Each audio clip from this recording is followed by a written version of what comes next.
survive the workday. Now survive the truth. Don't you want to have the best 12 teams in college football playing each other? It's time for the hardest hitting 2 hours on the Panhandle. I love it. You're coming through. You got it, baby. Now into the huddle with Paul Wilson on the Sports Blitz. It is a joyous day. I love your show. From the Emerald Coast to the edge of the atmosphere. You gentlemen lift us up every day. 104.3 ESPN Northwest Florida. What it do, people? It's the homie Lil Cash. Right now you tuned in with Paul Wilson on the Sports Blitz. 104.3 ESPN Northwest Florida. The hottest sports show in the South. Let's go. It's Lil Cash with another hit with Paul Wilson on the Sports Blitz. Where they talk trash and they talk ish. When it comes to sports, man, they too legit. It's 104.3 ESPN. If you love sports, better chime in. NFL, college, local sports, they got it. NBA, they got it. Sports Blitz, the topic. The show hottest was happening. Better tune in and go watch it. Hey, Sports Blitz with Paul Wilson. If you even tried, you can't stop it. Bone Crusher gon' pop it. No Jeff gon' pop it. Go like, comment, subscribe, and share right now. It is Friday, and you're tuned in to the Sports Blitz with Paul Wilson right here at 104.3 ESPN Northwest Florida, your spot for the Atlanta Braves on the Gulf Coast. And don't forget, tonight, 6:15 is the first pitch. Atlanta versus Cleveland. You know what? That is sponsored by Bill Bird Kia, PCB Hobby, Hewitt Tire and Auto, Brock Pest Control as well. You know what? As always on a Friday, we got Bone Crusher in the building. Don't forget, if you want to be a part of the show, you can be 850-215-6290. Bone Crusher, how are you doing today? Are you excited that it is the weekend right now? Hour to go. Next stop, the weekend. Braves game tonight. Bryce Elder on the mound. He's got 13 shutout innings. Fantastic. 0.0 ERA. So yes. That's going to be fun to see how good he does tonight. And, you know, with the Braves, it's been so crazy because we're starting out hot. I mean, I'm not trying to get everybody's, hopes up, but our hopes are up. I mean, from last year to this year, it just seems like it's starting to roll. You got Acuna and you've got Drake Baldwin. To me, those two right there, not only with Riley and all the other guys, but those two, Acuna and Baldwin. Baldwin could be a, legitimate superstar. I mean, legitimate. In the Kyle Schwarber area of superstar being able to hit because he started out so good. So I'm excited about it. Let me ask you this. So we know that Atlanta, and this might be going down a rabbit hole, but whatever. All right, so Atlanta's playing Cleveland tonight, right? What's significant about this matchup to me, and it is what it is, because growing up, obviously watching the movie Major League 1, 2, 3, 15, 17, 25, you got the Indians. They're the Cleveland Indians. They've always been the Cleveland Indians. Everybody knew they were the Cleveland Indians. Now they're the Cleveland Guardians. And the Guardians, what is a guardian? I mean, a person that guards? I mean, so Johnny down at the, condos, he's guarding the condos.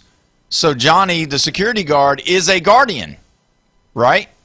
That's a horrible name. You're right. So I don't love it. I don't love Guardian as the name. They should have went with something else. I don't know why they chose to take away the Indians when they left the Braves.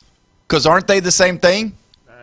No. Oh, hey. I think they're the same. Talk about that. I think they're the same thing. So I'm just like, okay, so the Braves, who is Native Americans, are playing used to be Native Americans, but now the Native American put on a security jacket. Right. So now he's a guardian. Let me put it this way. I did one of those 23andMe DNA tests. Yeah. Came back 4.8% Blackfoot Native American Indian. So the 4.8% of me is outraged, while the 95% Eurotrash, I don't care. And see, that's the thing. I've never done the 23andMe or any of the other places, but I will say that when you look at it, I'm not a big fan of it, and maybe you want to call in, maybe you want to, maybe texted in on the line if you like the name Cleveland Guardians, or do you wish they would go back to the Cleveland Indians? No politics here, but it's just I love it. I've got Indian in my family as well. So either way, we're going to go ahead and go straight to the line. We got Hurricane Bobby on the line.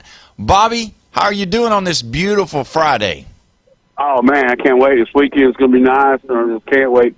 But going back to the name Guardian, there's a bridge, I guess, what I was hearing, over the Ohio River there in Cleveland, and there's some kind of like a gargoyle or something that's supposed to guard you, stay with you like an angel as you go.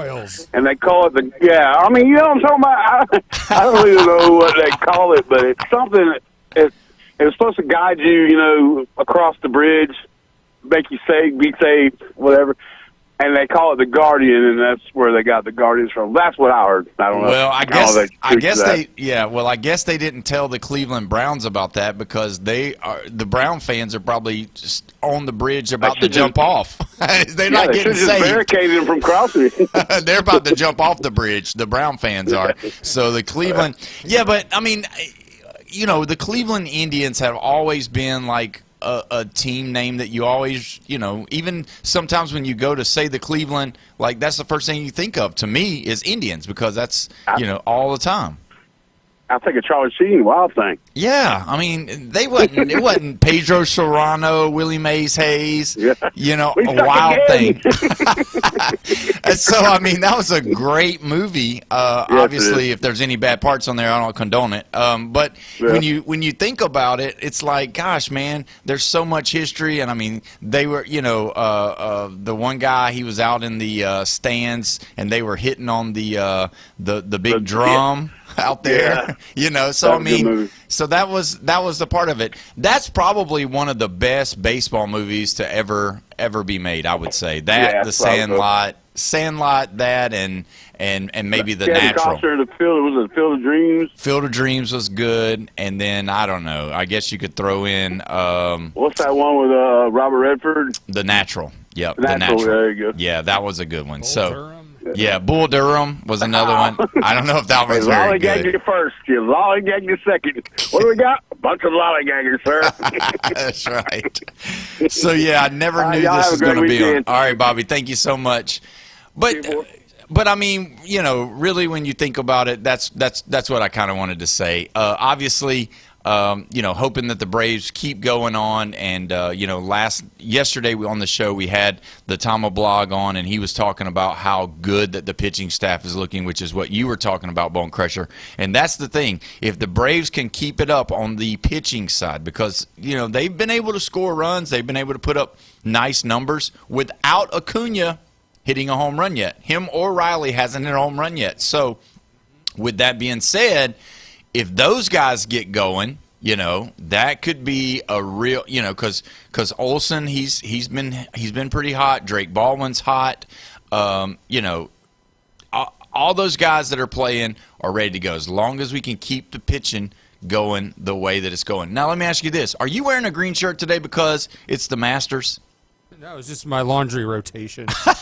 Okay, I was just making sure, because speaking of the Masters, it looks like Rory McIlroy is in the lead again today. He's actually playing right now, and he's 7 under par. He's leading the field.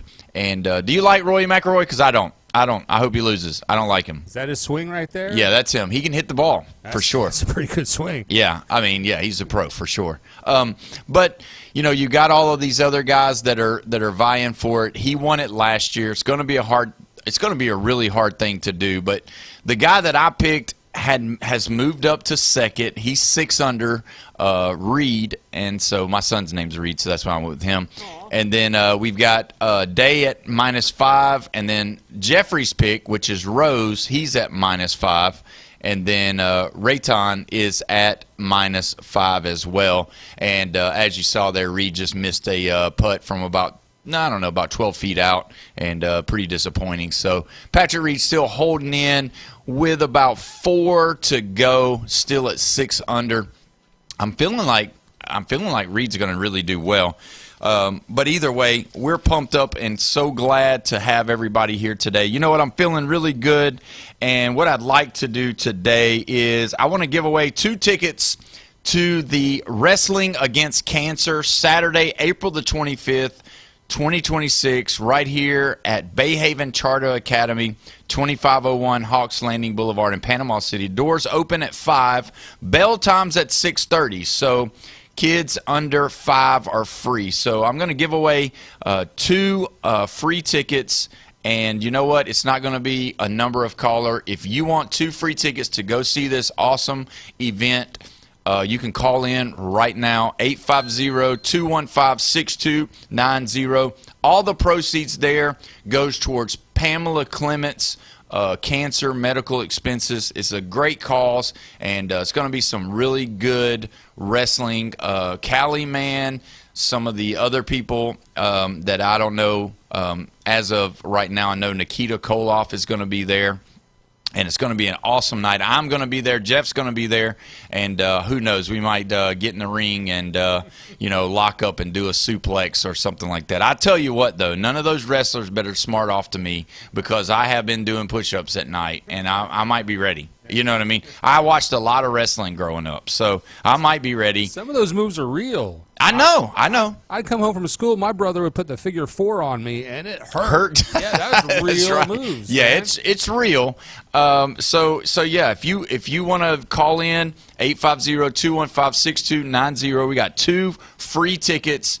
Like I said, $20 is the front row. $15 is the second row. So general admission, which is what these tickets are, they go for $12. So free tickets to the wrestling. Maybe your kid likes wrestling, or maybe you like wrestling. It's fun. We're going to have a good time. Me and Jeffrey are going to be there, and it's going to be a fun time. We're going to have a lot to do, and it's going to be a really fun time over there on Bayhaven Charter Academy. So it's going to be an awesome, awesome time.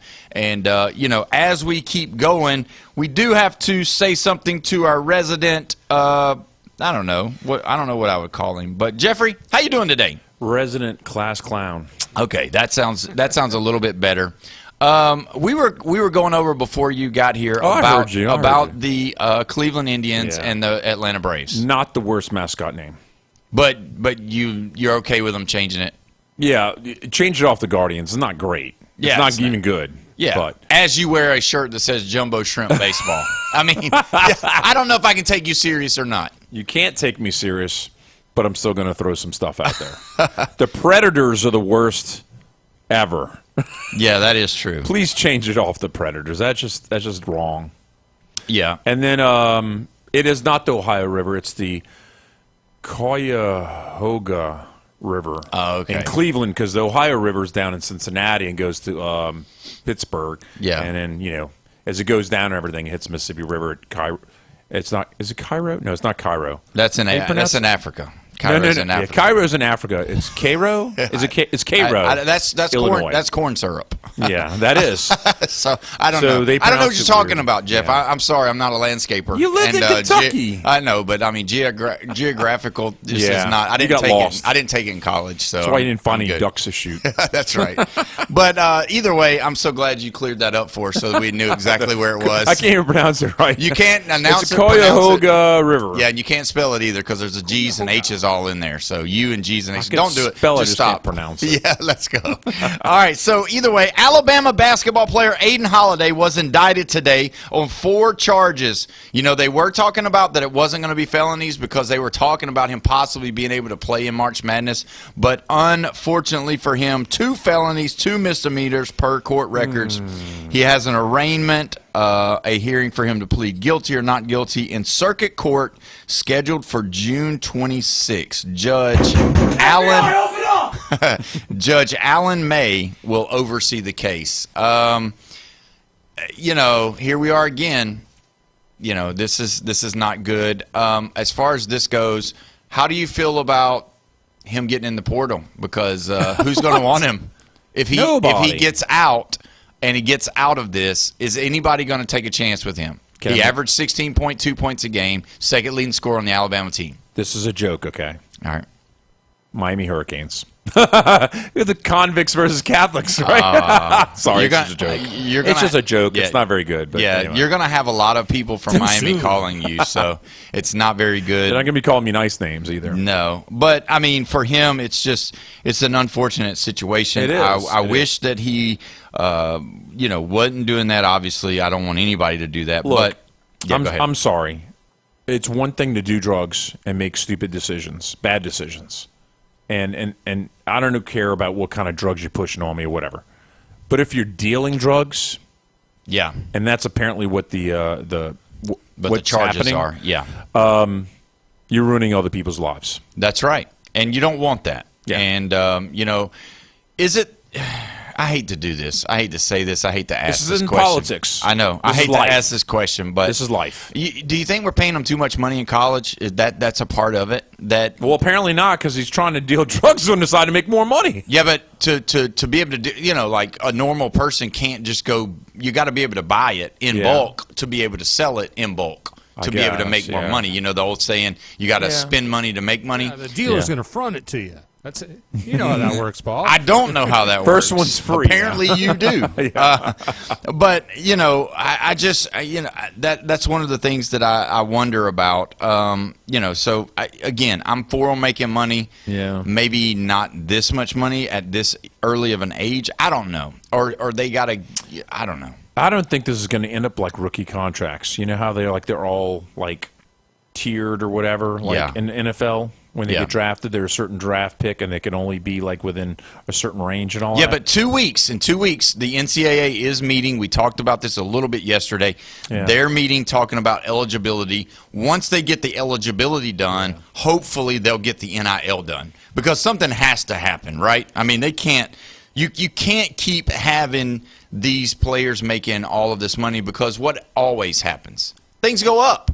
So now is the bottom floor of the NIL when it first started. Now look at what it is now. Yeah. So, I mean, and by the way, somebody wrote Jeff is not a biologist on our text line. So there you go. Not a biologist. But yeah, I just wanted you to know that. Michigan and star point guard Elliot Kadea have agreed to a deal for him to return for his senior season. He was player of the game for the March Madness game, championship game, and went back. How does that make North Carolina feel? They couldn't keep him. He started there. They said he was washed. Michigan took a chance on him. He was fantastic in the tournament, and now he's coming back to play at Michigan. Not only is he coming back to Michigan, Michigan just signed the center from Tennessee, Morella. Yeah. And I know that they're trying to do it all over again. So here you go. The thing about Michigan, though, is now they can't say that all of their starters are from another school because Elliott's staying, and so Michigan retooling. Are we building something here because they put him in an extension? Dusty Mays, is he going to be the next one? Sounds like some deep pockets. Yeah. Well, of course, Michigan's got it. So we were on the bandwagon for a little while there with the Gators being a repeater. Yeah. And we said it was more probable for the Dodgers to repeat. And I don't know. I mean, is this Michigan team a repeater? Because I've seen two way too early polls, and one of them has Michigan as number one. I just don't see them being able to do that with the way it's just like Indiana. Yeah. Everybody's talking about, Indiana, they got a chance. No, they don't. They're not going to win it again. If they win it again, I'll buy a Indiana jersey and start wearing it. Now, I said it when I can't even remember. The guy got hurt versus Arizona. I forgot his name. Not Berg. Something Berg. But anyway, the big guy. He got hurt for Michigan. Mm-hmm. And the guy after the game was getting interviewed, and he said, it doesn't matter if we're missing him. We got 9 starters. Right. And then I looked at those 9 starters, and I said, no, man. Those 9 starters, no. Well, he's a first-round draft pick. Yeah. Axel is. Axel is Axel. He is a first-round draft pick, and you can't lose a first-round draft pick. Yeah. I mean, they did really, really extremely well, but They don't have 9 starters. I'm sorry. I looked at who they were talking as like all the other players that they were considering to be starters. If those were starters on any other team, they would be losing first round, right, in the tournament. Well, I'm just saying those guys are really they're buying players, and you can call it whatever you want. It's who's spending the most money, and people can say how much how much did the SEC used to spend money and all of that. That's fine, but don't be mistaken. The people in the Big Ten, they've got the big schools, they've got the money, they've got the alumni. They're doing it the right way. Mm-hmm. That's why you've seen the shift in sports in the Big Ten and the SEC, is because the Big Ten doesn't look like they're not scared to spend money. So the NIL, the transfer portal is getting bigger in basketball, obviously, and we're having to watch it. And we'll talk about the top 40 players in the transfer portal, and talk about what conferences and what teams are kind of affected by this. Yeah, because it's a big deal. It's a shift. Yes. There's a shift going on. Yes. And we got to talk about it. But either way, we're going to go ahead and take our first break. When we come back, we've got to talk about Ole Miss spring football. We got Steve Barnes coming on the line. I want to talk about Trinidad. You're listening to the Sports Blitz with Paul Wilson right here at 104.3 ESPN, Northwest Florida.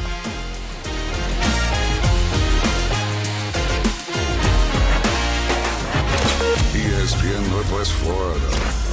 The Atlanta Braves play here. It's just a little crush. 3-2 pitch in the air towards the gap in right center field. Sprinting back, Trout over his head. That's over the yellow line and a homer. And tonight, the Atlanta Braves face the Cleveland Guardians. The Braves send rookie pitcher Hurston Waldrop to the mound, and we'll have live coverage from Truist starting at 6. First pitch, 6:15. ESPN Northwest Florida. This is Anna with ESPN Northwest Florida with your Friday's weather. The rest of the day there will be a gentle breeze out of the south, mostly sunshine and 78. Mostly clear skies tonight, a little colder at 64, and a wind out of the north-northeast at 5 miles per hour. Tomorrow, sunny and a light breeze right around 6 miles per hour with a high of 79. About the same at 77 Sunday. And we'll have sunshine. This forecast is brought to you by Earthworks of Northwest Florida. Thank you for tuning in to ESPN Northwest Florida. Rely on it. Got a scratch, dent, or full-blown wreck? Bring it to Recommended Collision Center in Panama City. From small scratches to all-over paint jobs, from fender benders to major collisions, it's Recommended Collision Center. They work with all insurance companies and offer customer pay options too. A family-owned collision center that takes pride in top-quality repairs, friendly service, quick drop-offs, and a fast turnaround. So when life throws you a wreck, they'll help you get amended. Recommended Collision Center, 1329 Jinx Avenue, Panama City. Looking for a new way to explore Bay County? Or maybe your trusty bike needs a tune-up? Head to Steve's Bike Shop. They've got a huge selection of new and used bicycles, plus the latest electric bikes to get you where you need to go fast. And if your bike is acting up, their expert technicians repair all makes and models, even electric bikes. Serving Bay County for 46 years. Steve's Bike Shop, 1924 West 23rd Street, right across from Sam's. Steve's Bike Shop. Your ride starts here. It's a new season and a new fight. Atlanta, it's time to rise. And your 2026 Atlanta Braves are ready. Swinging in a drive to left center field. That ball is gone! He did it again! Tonight, the Braves are back in town and Truist Park will be rocking as they square up against the AL Central Cleveland Guardians in Atlanta. First pitch coming up at 6:15 on your home for the Atlanta Braves on the Gulf Coast. 104.3 ESPN Northwest Florida. The Sports Blitz on 104.3 ESPN Northwest Florida, where the listeners call the plays. That's a big factor in what Florida State's going to do for the future of this program. 104.3 ESPN Northwest Florida. Welcome back. You're listening to the Sports Blitz with Paul Wilson right here on this beautiful Friday in Panama City Beach, Florida. This is 104.3 ESPN Northwest Florida, your spot for the Atlanta Braves playing tonight right after the show, 6:15. They're playing the Cleveland Guardians and the Braves. They are sponsored by Hewitt Tire and Auto, Brock Pest Control, Bill Bird Kia, PCB Hobby, and yours truly right here at 104.3 ESPN. Don't forget, if you want to be a part of the show, you can be. You can text in or call in on 850-215-6290. We are honored today to have our friend of the show from the rebelwalk.com, Stephen Barnes. How you doing today, Steve? Wow, I thought my mom was hosting. Call me Stephen. That's right. Man. By the way, it is the Cuyahoga River. Yes. It is Cairo, Illinois, and there's also Cairo, Georgia. Yes. A little town in South Georgia. I used to have to drive through when I was the AD, or I was SID at Albany State. Cairo, their high school has coolest nickname of anybody in the world. They are the Cairo High School Syrup Makers. That's right. That's what I'm talking about. And I love that. And just to backtrack, to get us back on football, the three of us had birthdays last week. Tomorrow, my good friend Steve Campbell, who he was a former head coach at South Alabama, former coach at Mississippi Gulf Coast Community College, where he won a national championship, former coach at Delta State, where he won a national championship, former player at Troy, where he won a national championship, the only guy in the world that I can find who won a national championship as a player and a head coach on the same field. Oh, nice. Raleigh Municipal Stadium of Florence, Alabama. And also he married my first girlfriend, Shelley Norton, from the 6th grade. Her birthday is also tomorrow. They both share a birthday. Wow, that's pretty cool. And, you know. See how I circled it back to football for you? Yeah. And she lost out because she didn't get Stephen Barnes. Dodged a bullet. Well, I mean, she had to flip a coin. Come on, it's like sports writer, national championship coach. There you go. Yeah. Yeah, she had to flip a coin on that. It's like a girl I dated. She married a Navy SEAL. She had to flip a coin on that one too. Wow, Steve, I've heard you talk about girls you've dated in the past, but that's like 4 or 5 of them, and now we're 2, so we're at 6. So, Steve, wow, my guy, I'm old, you've man. been busy. I'm old. I'm old. So we know that Ole Miss is not having a spring game. Tell us why they chose not to. Was it brought up as why? Is it for injuries? Is it for they didn't see the need? Did they not want to do it? What's the deal with that? They're just not trying to have that much contact, and other people are too. I mean, Missouri didn't have one. LSU's not going to have one. South Carolina's not going to have one. And I really wanted to see that. I wanted to see what that offense was going to look like when they actually had somebody going after the quarterback. But I think that's going to be an interesting offense this year. But tomorrow it's State, Florida, Alabama, and Tennessee. The next week, oh, golly, it's Kentucky, Georgia, Oklahoma, Vanderbilt, Auburn, Texas, and Arkansas. And I don't think the SEC network's going to cover any of those games. It's really weird. When you say state, you mean Mississippi State? That's the only state we have in the Yeah, no. Well, in the I mean, SEC. yeah. LSU. Yeah. I mean, No. I thought you were talking about Florida State for a second there. I wasn't sure. No, Just had to clarify. Anybody that's ever, been in the SEC, they're just state. Let me Because say you don't want to say Mississippi in front of that. Yeah, let me say this about the coverage. That was something that I used to look forward to. I would always watch them. I would always, because that's exactly right. You wanted to, obviously, you knew they were going to pull it back. They wasn't going to do anything defensively, but you wanted to see what the offense looked like. And so, yeah, it's a little bit of a disappointment. I get it. I know they're trying to protect their investment, but at the end of the day, I wish we could put them back on the SEC network so that we could have a gamut to be able to go in and record and kind of see these young guys, because that was always what it was about. But I know that they're starting to be a little bit more guarded with showing. I know, like for Florida, they're only giving about 45 minutes, and it's real generic, and they're not giving out any secrets at all. So, when you think about it, the investment 10 years ago was a scholarship. Right. Now the investment's a scholarship at about $10 million. Right. And for Texas, you're looking at $40 million, so obviously they're wanting everybody healthy. Let me ask you this, Steve. When you look at this Ole Miss team, obviously everybody's looking at the offense. They're looking at Trinidad. They're looking at Lacey. All of those guys. Those guys have played. It's been good. How's it going as far as the people that left from graduation or the portal or anything like that? How's it looking as far as in the other non so popular positions?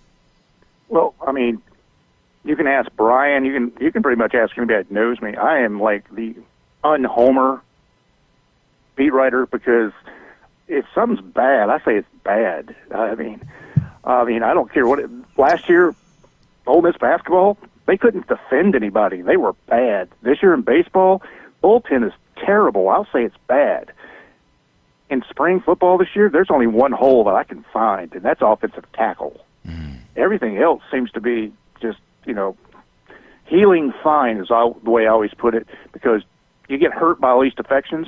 They're healing just fine. The biggest losses were the wide receivers. They've really got one coming back, and that's Deuce Alexander.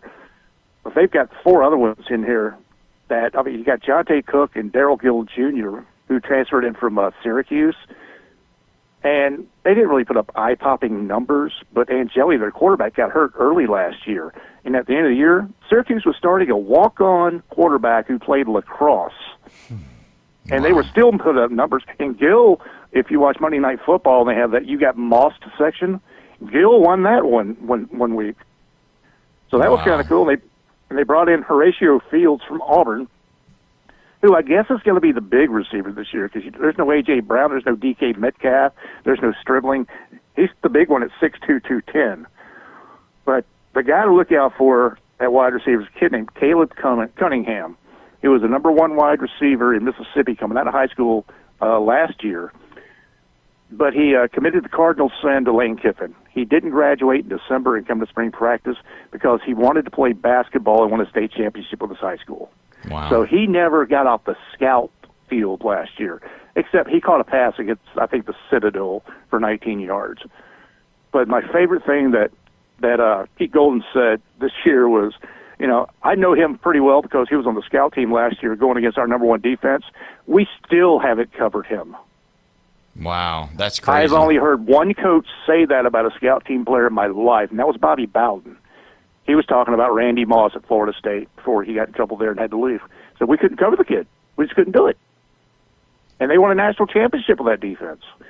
So this kid's going to be something to look out for.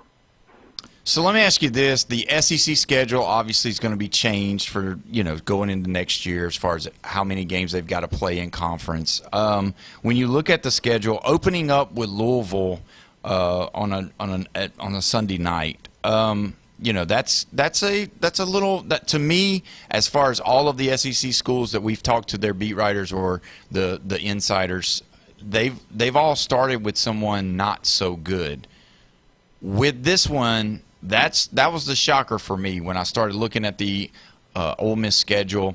Obviously, they got the Texas and the Georgias and the Oklahomas and the LSU. Obviously, that's what everybody's looking at. But is that a slip-up game right out the gate? Because that could be something that, obviously, you got Charlotte, then you go to LSU, or they come to you. But is that a game that could be possibly a slip-up for the Rebels? Yeah, I mean, that's one of several.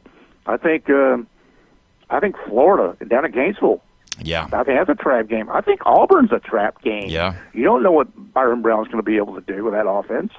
I mean, I really do not like the schedule. No, especially going to Texas. How cool would it be for Texas to go to Oxford with Arch Manning? How cool would that be? Yeah, that would be good. That would be for. But I mean, it's never going to happen because next year Texas will go to Oxford, but Manning will be with the Carolina Panthers or somebody.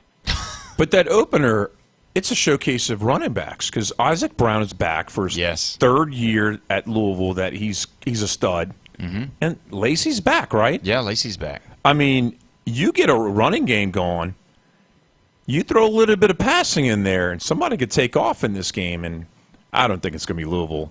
And even though I wanted them, I didn't want them.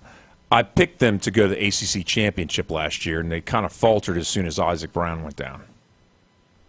Let me tell you something about Louisville. They always get about 4 players that you've never heard of who get drafted the next year. Yeah, you're right. Yep. They have an eye for talent there. It's a great place to live if you've never been to Louisville. The stadium's great. The school is good. I mean, it's not a tough place to recruit kids to. It's just it doesn't have that, quote, football name in college football. Yeah. Sure, Lee Corso, he coached there. Johnny Unitas played there. Tom Jackson played there. Petrino coached. Well, you also had golly, what's his name? The Heisman Trophy winner. I'm killing me. Oh, Lamar Jackson. Yeah. Lamar Jackson played there. I mean, they've got a little bit of history. It's just they're more known for basketball still. It's kind of like Memphis. And just think about the location, though. You're stuck between the Big Ten and the SEC. I mean, right on the cusp. It's Which hard. is why you should be able to recruit well. I don't know. Everybody in that area is kind of like getting sucked up by Ohio State or Indiana. And then on the other side, if they're in Kentucky, I mean, hopefully they're not going to UK because you're Louisville. I mean, that's your big opponent. And then there's Tennessee and even Vanderbilt now below you. And you're very close to Missouri. You're not far from Mississippi. Yeah. I mean, you're not far from Illinois. Yeah, that's very true. Let me ask you this, Steve. As far as this schedule goes, it is a tough one. It's probably one of the toughest. If you do have a resurgence in Florida, if you do have a resurgence for playing against Missouri with the old quarterback there, Austin Simmons, there's a lot of their games this year that have meaning. You know, the Arch with playing against his, grandpa's old school, obviously Kiffin, Deuce Knight being at Missouri. I don't know. I mean, are we? How many games are we looking at them possibly losing with this hard of a schedule? This is tough because you've got returning quarterbacks at Georgia and Oklahoma. LSU's stacked. Texas is stacked. Auburn's got a returning quarterback, maybe not to the school, but he's played a lot of football. And then I just don't know. What do you think? Well, I think State's going to be better.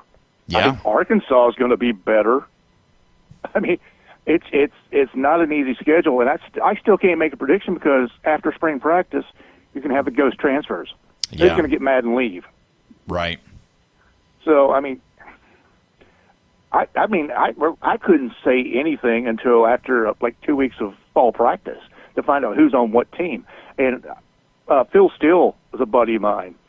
And Lindy Davis, too. They put out those preview magazines. I feel sorry for them right now because they have to go to, like, press in, like, 40 days. They don't know who's going to be on what team. And you got to put out a preview?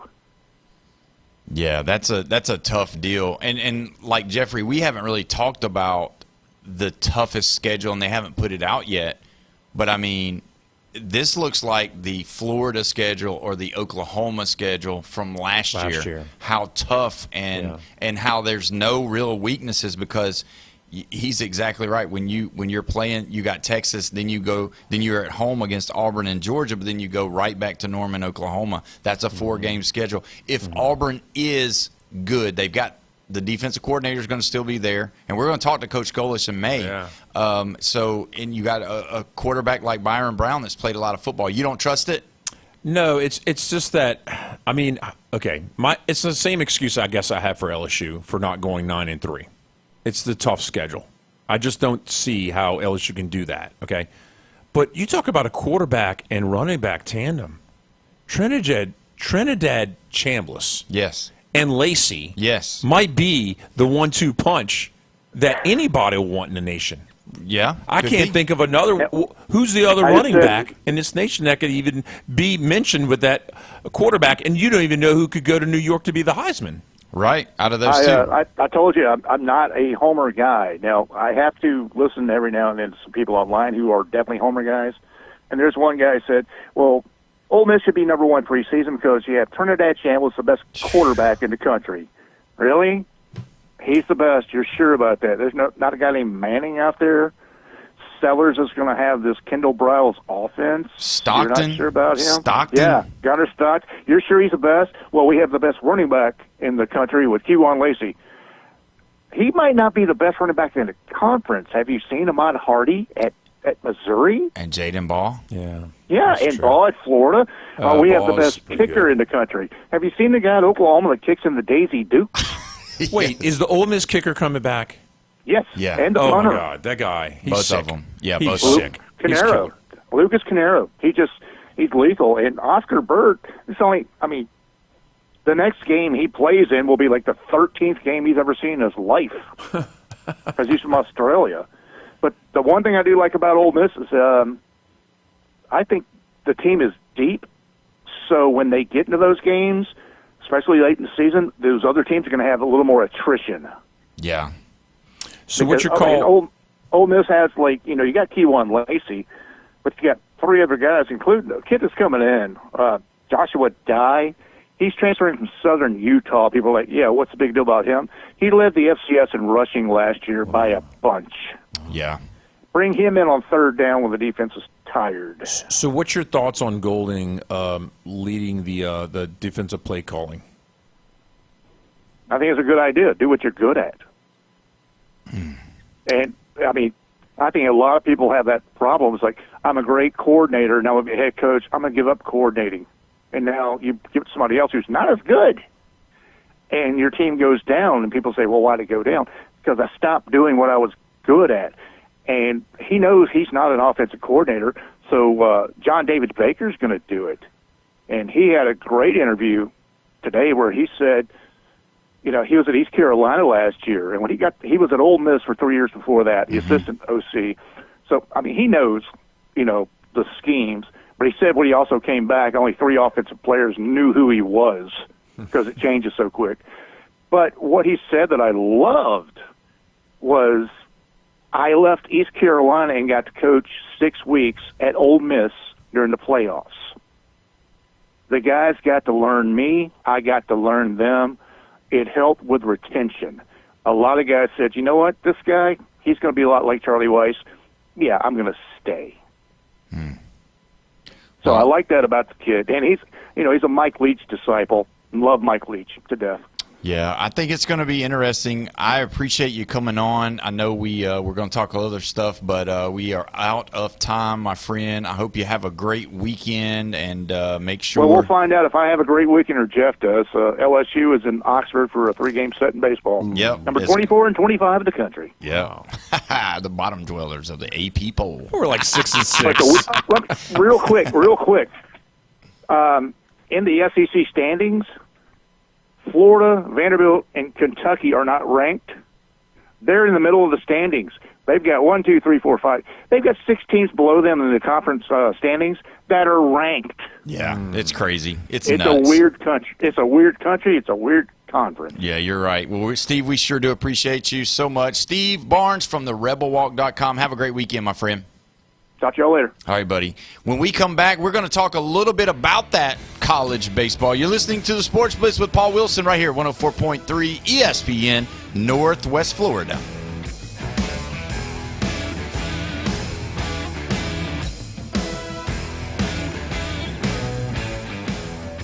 Atlanta Braves baseball is back. Swing and a drive. That's hammered deep right. He jumped on one and hits a homer. We're your exclusive radio home for the Atlanta Braves. At the wall. It is gone. A grand slam for Acuna. Hear every exciting home run, every strikeout, and every thrilling victory on 104.3 ESPN Northwest Florida. Looking to upgrade your truck?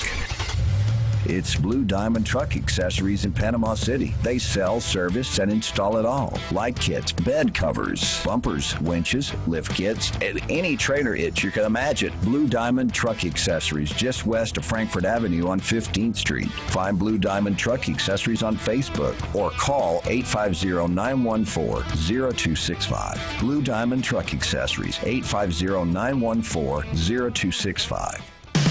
Discover the new Kia. Stop by Bill Bird Kia today and test drive the all-new 2026 Kia, where comfort, safety, and technology come together like never before. Explore the new 2026 SUV family that moves you and drive away in a new 2026 Seltos, Sportage, or Sorento that are built to inspire every journey. Craving performance? Feel the thrill in the luxurious 2026 Kia K5 sedan, crafted for power, style, and you. And for innovation that sparks excitement? Check out the 2026 all-electric Kia EV9, a modern masterpiece that's fast-charging, rugged, and roomy. Bill Bird Kia is the original 20-year, 200,000-mile warranty. It's the peace of mind that you can trust. Visit us at 2435 East 15th Street, Panama City, or online at BillBirdKia.PanamaCity.com. Bill Bird Kia, your local community dealer. The 20-year, 200,000-mile warranty is a Bill Bird Kia warranty. See dealer for details. It's a new season and a new fight. Atlanta, it's time to rise. And your 2026 Atlanta Braves are ready. Swinging in a drive to left center field. That ball, gone! He did it again! Tonight, the Braves are back in town and Truist Park will be rocking as they square up against the AL Central Cleveland Guardians in Atlanta. First pitch coming up at 6:15 on your home for the Atlanta Braves on the Gulf Coast. 104.3 ESPN Northwest Florida.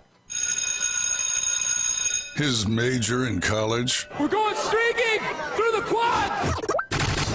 LSU Jeff is part of the Sports Blitz with Paul Wilson. Come on, everybody, we're going. 104.3 ESPN Northwest Florida. Here we go. You found us right here at 104.3 ESPN Northwest Florida. This is the Sports Blitz with Paul Wilson, and we're so glad that you joined us today. Don't forget, tonight, right after the show, 6:15 is the first pitch, the Atlanta Braves. They're going to be playing against the Cleveland Guardians, and hopefully the Braves can pull it off, get this party started. Don't forget, as well, tomorrow, 5 o'clock is the coverage. First pitch is 6:15, and then Sunday, 5:05 coverage, first pitch 6:20 as the Braves play the Guardians. Hopefully on Monday we'll be talking about a sweep of those Guardians. Why are you laughing? No, I was just reading about the 16 people who said that they're going to go to the NFL draft, and 5 of them are Buckeyes. Nice. The flood of Buckeyes at the Cleveland is where the NFL draft is this year. No, it's Pittsburgh. Oh, it's Pittsburgh. You're right. Yep, You're right. Yep. It's going to be Pittsburgh. So either way, so glad to have you joined here with us. Want to go ahead and give a shout-out to our microphone sponsor today, Humbert Diesel and Auto Repair, 1504 County Road 390, Lynn Haven. The phone number is 850-630-0766. If you are in the market and for a diesel mechanic, that is the place to go. Humbert Diesel and Auto Repair, they know their stuff. You know, the diesel stuff is not for the rookies. You got to know your stuff because, you know, to get that black smoke rolling, you got to have somebody that knows what they're doing. So either way, 1504 County Road 390 in Lynn Haven, 850-630-0766, Humbert Diesel Auto Repair. We're going to go ahead and go to the phone line. We've got Big Nate on the line from Southport. Nate, how you doing today, my friend? Well, hey, you know, talking about that diesel engine, that's what I did in the Marine Corps first thing. All right. I was a diesel mechanic. So yeah, it's not easy. 1541, shouting out to you, baby. Yeah, it's not easy, is it? It's not easy. You better not take it to somebody that don't know what they're doing. I was third in my class, and now that was by, like, I had to work so hard to get that, so. Yeah, well, I'll tell you what, diesel work is hard work, and you got to be a very smart person. So, Nate, you've moved up on the ladder, my friend. right. Now I'm calling into these shows. What we got going on here is that last caller he had, the last guest he had on. Yes. I missed the beginning of it, but he ended with such a poignant point to college football and any kind of sport, really. Camaraderie is built on confidence. Okay? Mm-hmm. Unless you're confident in the coaching staff that's leading you, you're not going to be a confident player, and you're not going to be able to accomplish and execute what their vision is. Now, good coaches need to also realize you can't go out of your wheelhouse. You've got a team full of running backs, run the ball. All right? I mean, that's just common sense. You find ways to get the pass, that's great. But if you got a bunch of studs on your team and you got a line that can block for you, run the ball. Okay? But it's all these coaches are trying to reinvent the team and bring people in that they think they're going to work out. And no, it's very simple. You work with what you got and you make them the best that you can. And then, you know what? Let them experience life. You're going to win, you're going to lose. It's all going to be on the backs of your hard work and sweat. So and you not believe everybody's going to win. Yeah, you believe as well as I believe we do that it's going to be based off of not necessarily all of the talent, but the ability to buy into what the coach is saying. And then the secondary part is that it's got to be a winning property. I mean, you got to win. You got to be able to have a winning program. And with only having I could go out and have kids out in the front yard doing routes and learning how to do stuff. But if I can't win games by my coaching, by adjustments, the better coach usually is going to win, even if you've got better talent than they do. I believe that coaching starts at home, really. It really does. And you've got kids that are coming into your program, and they've got a solid, parental guidance. They're going to be easier to coach than ones that don't, unfortunately. Yeah, but are we living in the past? Are we living in the past with that statement, Nate? Because we got grown-ups now that are transferring from school to school playing these younger kids, these 5-stars, these 4-stars. They're sitting the bench. I mean, there's not a lot of 5-stars that's starting if you look across the spectrum of college football. Right, and that comes down to how the school wants to run their program. Look, you can make it to the NFL, and you don't have to go to one of these high-class schools. You don't. I mean, you just don't. You just have to be able to play, have enough tape. So if you're not seeing playing time, the chances of you making the draft is like next to none. Yeah. I have a player that was undrafted, made it to Miami, okay? From my junior football, I saw him, and I said, he's destined for the NFL because he was that much better than everyone else around him. But he went to the draft, he put himself in the draft, and he didn't make it because the competition is that tough. But you know what? He beat out everybody else because he got there in front of him, and he proved what he could do. And now he plays for the Colts, and he's hoping to make a comeback this year. So. Well, and that's the thing. Like, with the way it's all set up now, if you're good enough, they'll find you. They'll go to a Division II fair state and bring you in and let you be the starting quarterback at their university.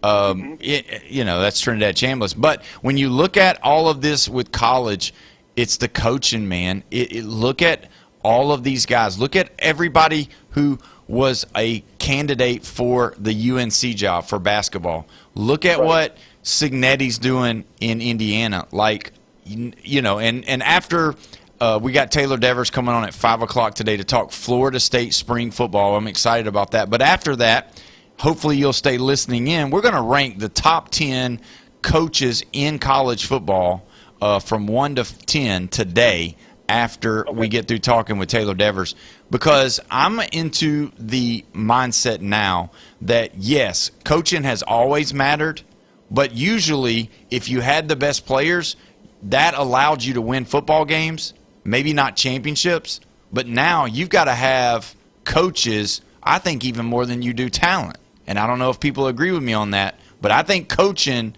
has superseded the talent, because we can't say that the Texas Longhorns didn't have just as much talent, if not more talent, than Indiana. We can't say that the Georgia Bulldogs didn't have more talent than Ole Miss. We can't say that Ohio State didn't have more talent than Indiana. But why did all those guys win? Coaching. Well, and they were accepting the coach. That's the other thing. These kids today, they come into a program, they have no experience with that coach, and all of a sudden they get coached wrong in their opinion, and they're putting themselves back in the portal because they didn't get coached the right way. I'm like, dude, you didn't even give them a chance, It takes more than just 1 year. But a great coach, like you're saying, should be able to take that kid, no matter who he is, and make him a great player. And you got to think how these guys are able to take these grown men now, because now they're coming out of playing, they redshirted when they were a freshman. Now they're a redshirt freshman, and they play, and they do good at one of these lower-level schools, and then, boom, they come to a bigger school. And then, like you said, they're making, $750,000, $1 million, 1.5, $2 million, whatever it is. More than your coaching staff in some cases. Right, yeah. So your position coach your position coach, you're in a higher tax bracket than he is. You drive a nicer car than he does. You've got more jewelry than he does. You've got more in your 401k or whatever college students put in. You got more money. You're worth more money than they are, and he's telling you, he's screaming at you, he's getting on your tail for not running the right route, and it takes a special way of coaching to be able to do this. And I'm just it's changed. College football has changed. College basketball has changed. All of this has changed. And, I mean, where are we now? I don't know. I really don't. We're going to find out, aren't we? Yeah, it's coming very soon. And it's going to be another year. Thanks, guys. I appreciate you. Have a great weekend. Hey, you too, man. Don't burn Southport up this weekend too much. I'm sitting at home drinking beer. All right. Well, thank you so much for calling. We appreciate you. But he's right. If you think about it, he's right. It's buying in. Is that the key to a successful football team? Because it's still football. Mm-hmm. You got a pigskin. You got 10 yards you got to make. You got 10 yards you got to try to not let them make. The only thing I don't like about Golding being like basically the defensive coordinator, because they already have a defensive coordinator, is if you have a defensive coordinator that's sitting there, you got to teach him what you want him to do. You can't just be like a micromanager and take over. I mean, it's just like the players. You have to weaponize your players. You have to give them the tools to win. You need to do the same thing with the coordinators. I think at some point Golding's going to have to not be hovering and be that micromanager over the defense. But Cignetti done it. Yeah, well, yeah. Is he an anomaly? I mean, look at Kirby. Well, look at Kirby though. Look at Kirby. Yeah. So, because Kirby, you can't tell me he's not. If he sees something, he ain't shooting on the microphone, telling them. I mean, I've seen him grab the microphone and tell his defensive coordinator what to do. And Kirby keeps his coordinators for pretty lengthy time, right? Right. He doesn't his turnover's not that bad. It's amazing. I can't even understand, or I think it'll never happen again, the way that Nick Saban had this turnover of coordinators and still. That whole machine. It was fantastic. That machine just kept on rolling. It'll never happen again, I don't think. Yeah, that was the only weakness that everybody always said is, they got new coordinators. Yeah. They got new coordinators. And they got same old story. Same old story. It never. But I mean, let's look at it the other way though. Yeah. He was getting the best players. He was getting the best players. Yeah. And once that ball gets rolling, it keeps on rolling. And Ohio State has kind of had this type of thing. Now, Miami had to die off for 2 decades almost. Yeah. I'm wondering if Indiana can sustain. That's the thing. That's where you're going to look at. Because you can't do it the same way every time. It's always different. It's just like with Alabama. You had Bryce Young coming in at quarterback. You had Mac Jones at quarterback. Tua, Jalen Hurts, Jalen Milroe. Yeah. All of those guys have played or are playing in the NFL. They're all on a roster. Yeah. Right? So all of those guys are on a roster, but in the middle of all that, you've got Josh Jacobs. You got Derrick Henry. You've got, all these other guys. And the wide receivers. And then the wide receivers and the tight ends. And so it's just like and the linemen and the defensive tackles. Right. What's going on. So what I'm saying is now you're going to find out. Everybody's have already put the crown of everything on Cignetti's head, and we're going to talk about this later, but you got to be able to sustain. It's got to be sustainable. And if it's not sustainable, then everybody's going to be like, "Oh no, maybe we spoke too soon." Do you think now we're going to be talking about Florida State soon? Yeah, we're about to. Do you think that the Malzahn was the offensive coordinator?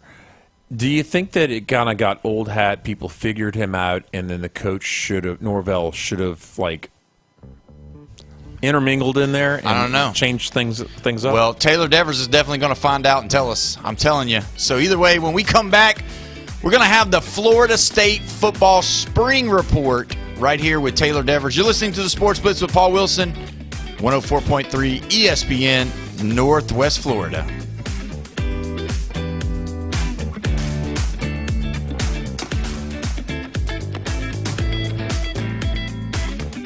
They've got the heat, and we've got the call. And he is toast. Swung on and missed. With Chris Sale leading that charge and Spencer Strider bringing the fire back to the mound. It is a 1-2-3 shutdown inning for Chris Sale. The rotation is locked and loaded for 2026. Struck him out. Went down and away with a nasty splitter. Hear every masterpiece and every high heat save on your home for the Atlanta Braves. 104.3 ESPN Northwest Florida. Good evening, this is Joanna on ESPN Northwest Florida with Friday's weather forecast. Slightly foggy and mostly clear tonight with a low near 64 and a wind 3 to 7 miles per hour.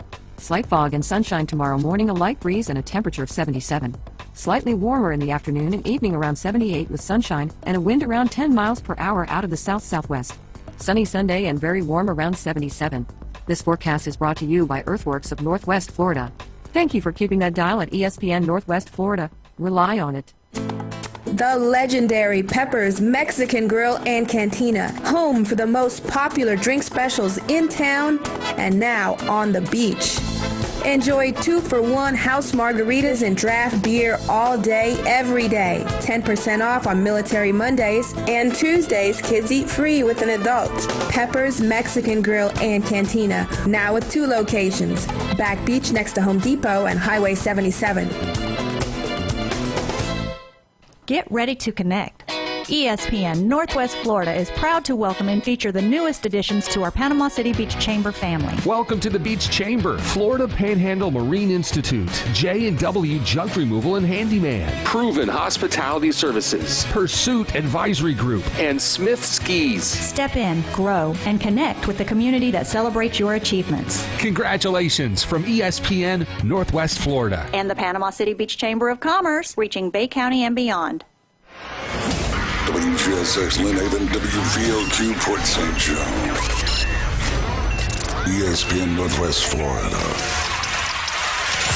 It's a new season and a new fight. Atlanta, it's time to rise. And your 2026 Atlanta Braves are ready. Swinging in a drive to left center field. That ball is gone! He did it again! Tonight, the Braves are back in town and Truist Park will be rocking as they square up against the AL Central Cleveland Guardians in Atlanta. First pitch coming up at 6:15 on your home for the Atlanta Braves on the Gulf Coast. 104.3 ESPN Northwest Florida. Broadcasting from the heart of the Gulf Coast and streaming to every corner of the map. This is the Sports Blitz with Paul Wilson on 104.3 ESPN Northwest Florida. What it do, people?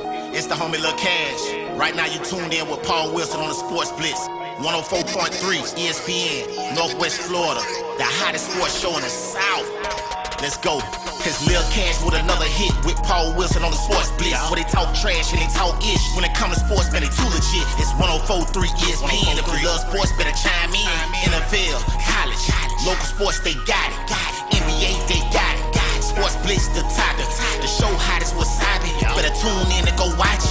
Sports Blitz with Paul Wilson. If you even tried, you can't stop it. Bone Crusher gon' pop it. No Jeff gon' pop it. Go like, comment, subscribe, and share right now.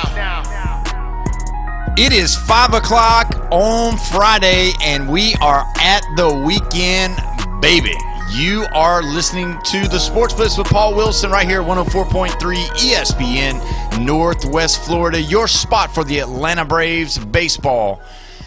The Braves play the Guardians tonight, and don't forget, Hewitt Tire and Auto, Brock Pest Control, Bill Bird Kia, and PCB Hobby are all the sponsors, and all are the ones responsible for us to be able to hear the Braves on our radio and the Panhandle, and we're so pumped up about it. Don't forget, if you want to be a part of the show, you can be 850-215-6290. You can call in, text in, all of those things. And don't forget, our microphone sponsor today, Humbert Diesel and Auto Repair, 1504 County Road 390 in Lynn Haven, 850-630-0766. They are your spot for diesel repair. And don't forget our friends at Recommended Collision Center. Brandon and those guys take very good care. If your vehicle has been involved in an accident, you need to go see Recommended Collision Center on Jinx Avenue. They will give you a professional estimate, a professional job, and they will do it in professional time. Those guys are local, they're honest, and they know exactly what they're doing. They've got all the latest, greatest technology to make sure your vehicle is in tip-top shape and like it was coming off of the showroom floor. So go see Brandon and those guys over at Recommended Collision Center. They'll do you right. Tell them Paul sent you. We're going to go ahead and go straight to the phone line. We've got our friend of the show, Taylor Devers from Chop Chat, Norvell Central, here to talk about Florida State spring football. Taylor, how you doing today, my friend? Paul, man, it's been a long, long time. That is right. We're excited out here. Oh, man, I tell you what, I've been pumped up about it. We're getting spring happening. Practices are going on. Florida State's not having a spring game. Why not? Yeah, man. A lot of times with these spring games in Norvell, it's always just a glorified practice. It's not even an offense versus defense. He does drills. He does different things like that.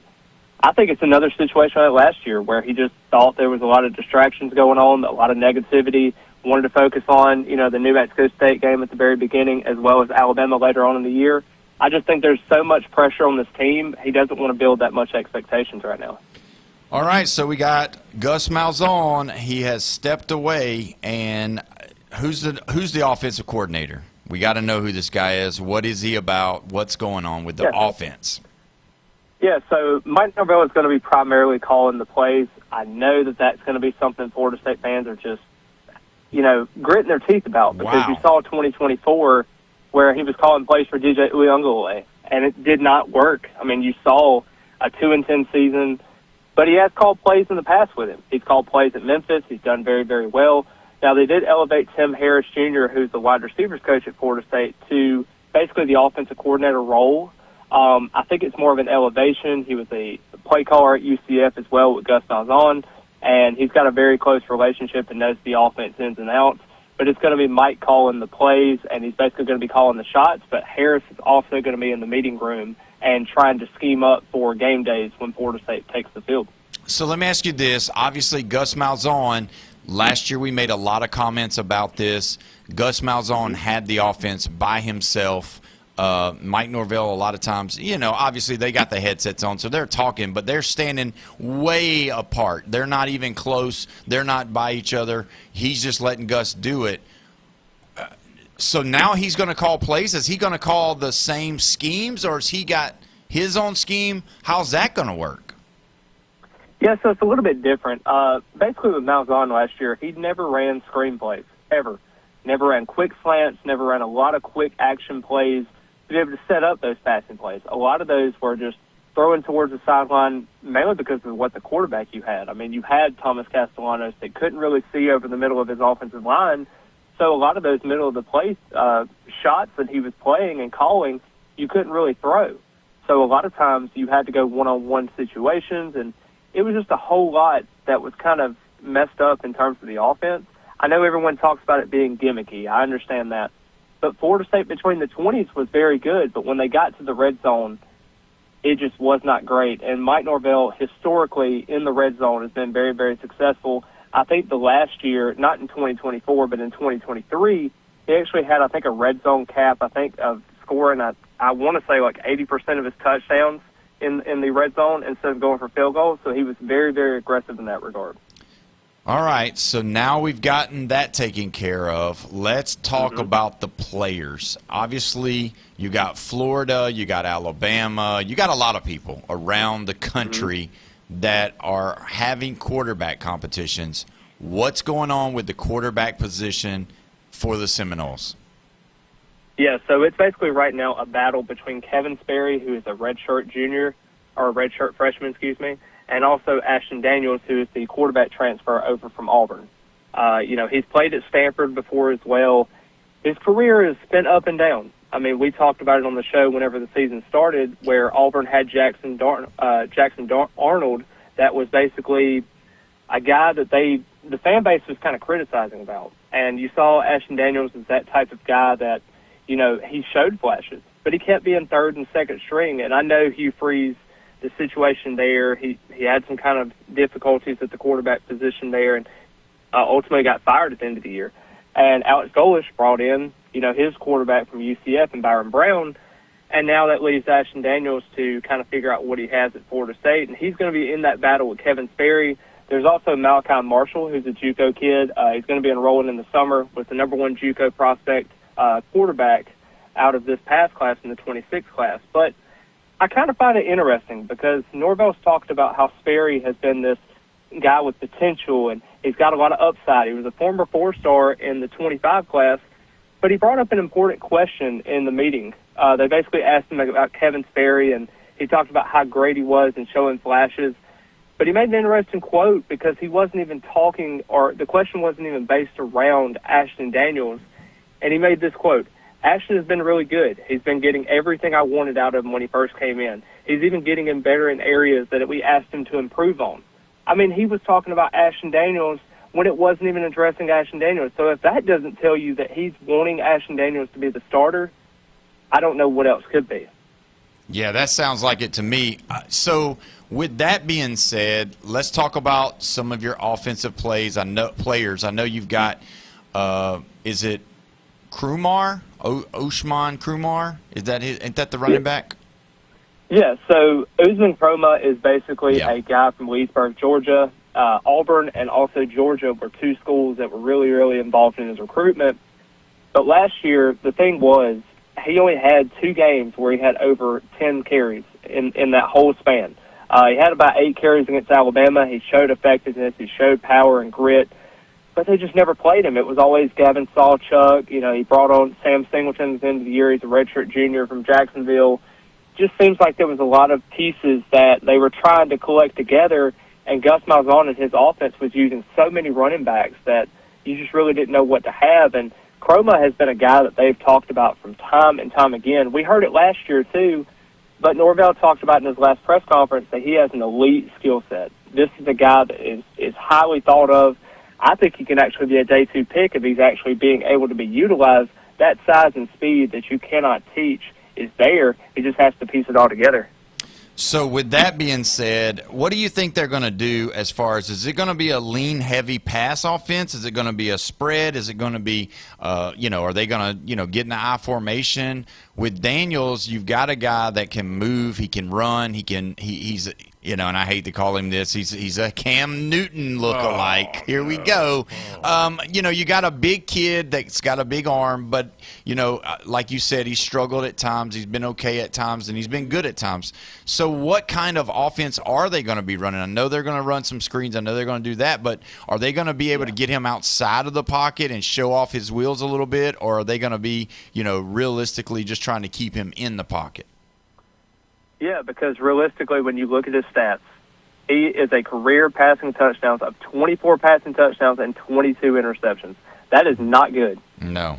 He has been a below-average passer in his college career, and even though he's shown flashes at what he's done in Florida State through spring camp so far, that number right there does not it doesn't give you the warm and fuzzies. Auburn fans were talking about all the time about how he had this opportunity and he was going to get all the plays, but this is Mike Norvell's offense in terms of being able to establish the run. You're going to have a guy like Usman Kroma. You're going to have a guy like Trey Wisner, who's the running back transfer from Texas, who had 1,000 yards in 24. You have Sam Singleton. You have all these backs. But then you also have a guy like Deuce Robinson, who needs the football in his hands. He had over 1,000 yards last year. I can honestly tell you, and maybe this is just my opinion, I think he's better than Cam Coleman.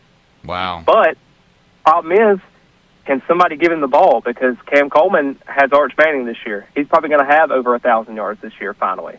I just don't know if Florida State's going to have what it takes to continuously have him. We talked about it last year with Thomas Castellanos. You cannot have Ashton Daniels throw the ball 40 times a game.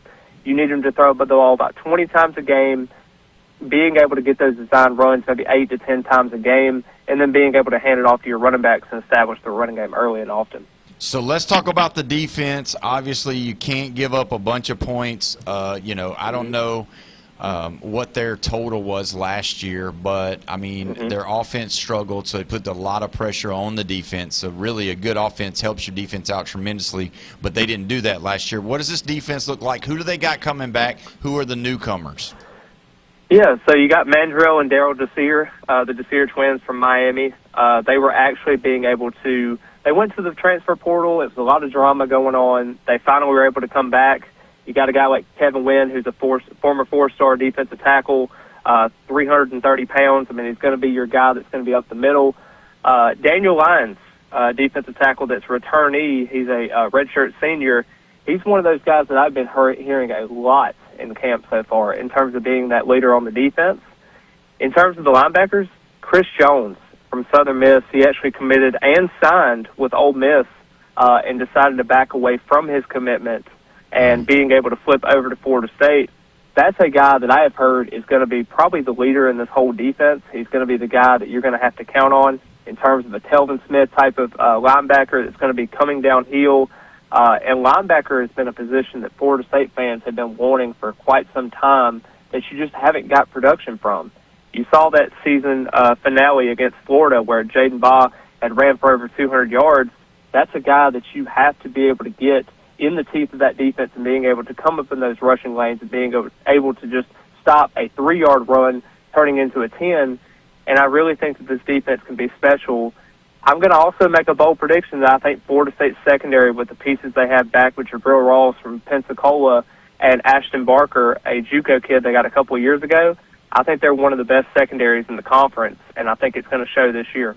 Do you think that, with that being said, what do you think is going to be the weakness in this defense? Because you talked about the linebackers having a leader. You're talking about these guys that's been around for a couple of years now that's going to get their shot. Is it the defensive line, or what's the weakness? Yes, I think defensive end is what you got here. Mandrell Desir was your top sack getter last year at 6.5 sacks, but he's more of a hybrid defensive tackle / defensive end.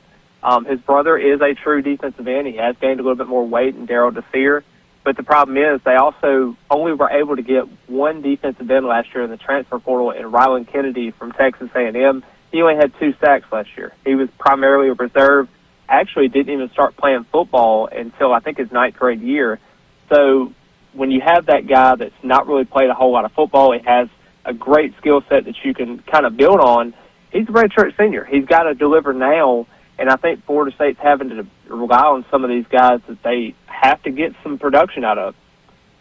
Well, and that's going to be the case, but again, I think it's going to be a offense that is going to be under the microscope the most, because the defense wasn't the problem last year, the offense was. Yep. Has anybody been talking about the possibility of the seat being a little warm already for Mike Norvell, or is everybody still on board saying we're going to give him another shot? Yeah, and the problem is, too, is I actually ordered my season tickets again, and I wondered how many times people would actually order the season tickets again.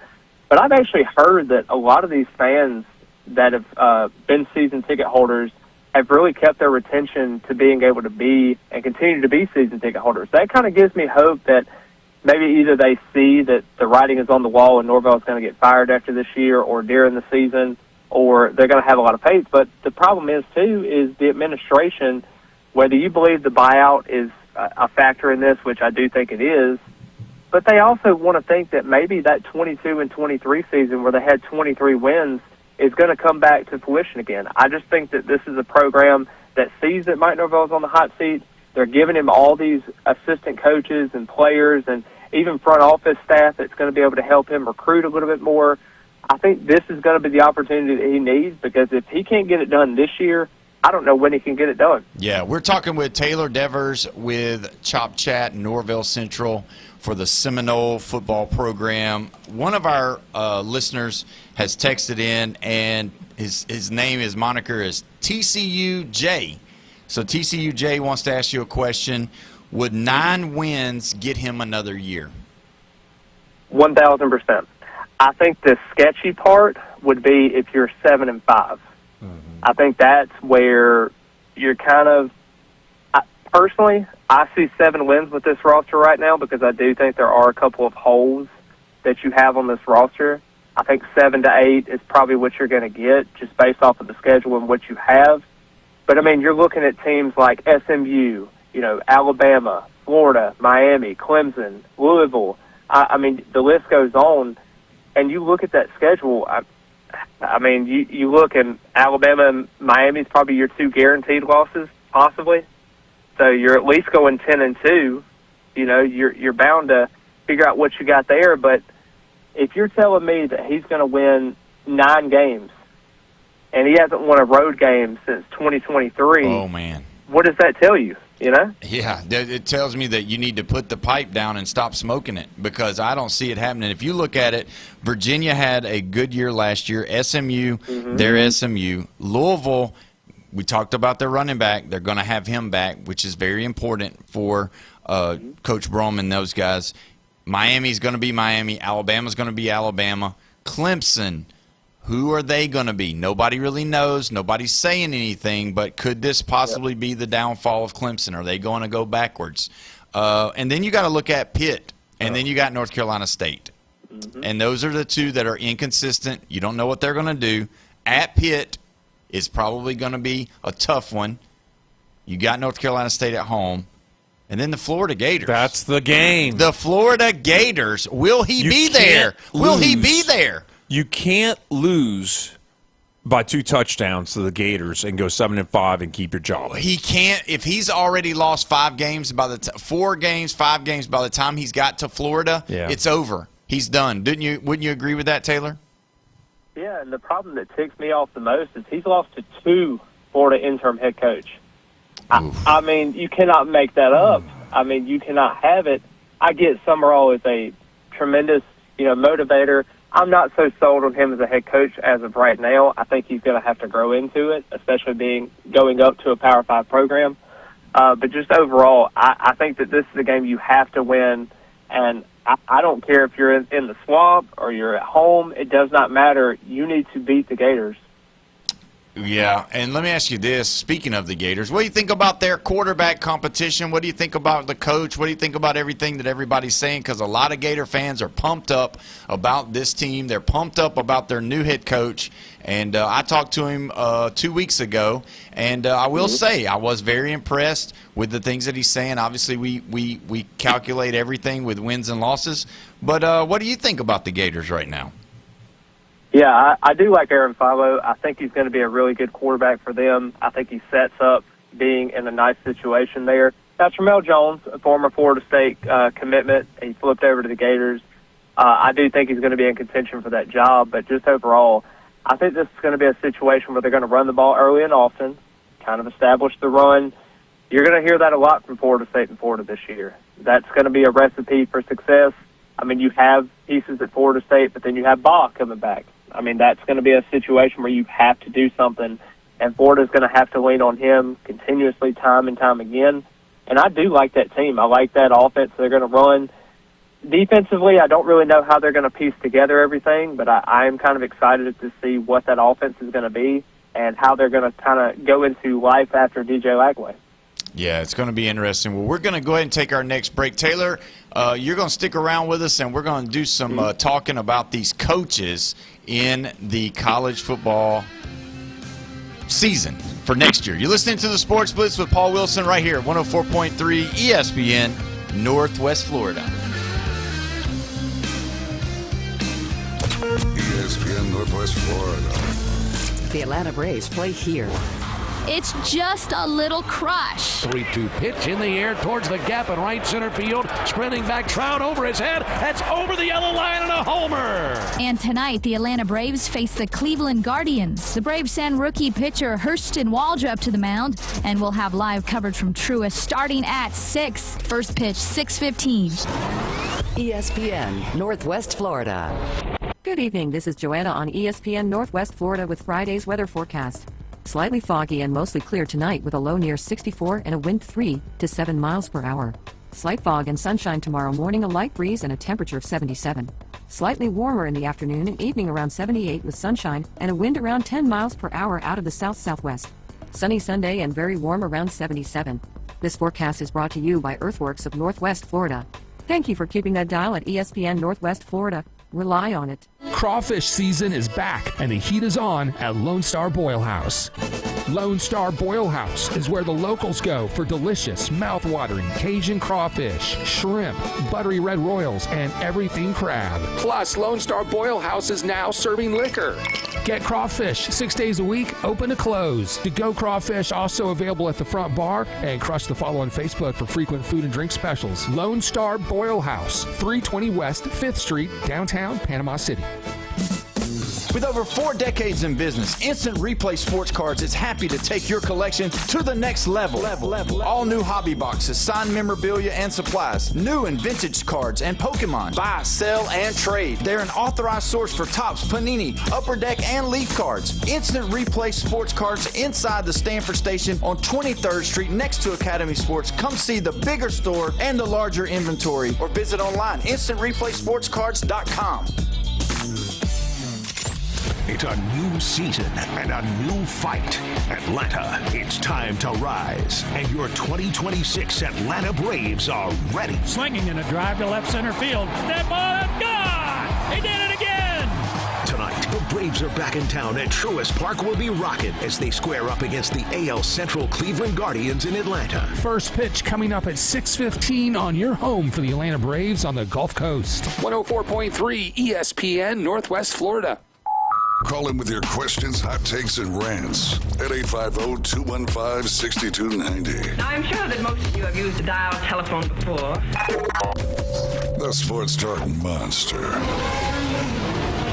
ESPN, Northwest Florida. Come back to the Sports Blitz.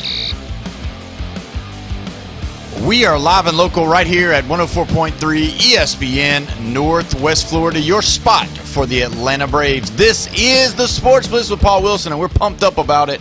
Don't forget the Braves play tonight right after the show, 6:15. They play the Guardians. Hopefully they'll start off that series with a win. We're going to go ahead and go and look in real quick to the Masters, give everybody an update on the leaderboard. We got McIlroy shooting hot again. He's got a -10, which is 10 under par right now with Reed, who I picked to win it. He's at 6 under. Burns is 6 under. Rose is 5 under. Lowry's 5 under. And Tommy Fleetwood checks in at 5 under as well. So all of those guys are done except for McIlroy. He's still got 2 more holes to go, so he could widen that lead. But, man, he is on fire. Everything that everybody's talking about him being able to hang in there and win a back-to-back deal, that's a tough deal. And they're eliminating a whole bunch of people today. It's probably going to be the +4 overall. Yeah, 4 overs. They're going to be going. DeChambeau's a +3. Yeah, so he's probably barely going to miss. No. He's probably going to go because he's still got more time to go. You can tell his look on his face. I'm watching him. He's disgusted with himself. He's hot. He's sweating. And he is looking like the choke artist that he has become. Tough job. Yeah. Either way, we're going to go ahead and go to the phone line. We got Taylor Devers here. We got Jeffrey here. We're going to talk a little bit about the college coaches, and we're going to rank our top 10. And what we'll do is we'll let each person rank all the way from 1 to 10 who they feel like is the best coaches in college. Now, Taylor, I've already told Bone Crusher that if you have Norvell in this top 10 deal, he's going to hang up on you. All right? I'm just letting you know. Hello? Where'd he go? So I'm just letting you know, don't start out, what's that old song says, don't start no stuff, won't be no stuff. So don't do that.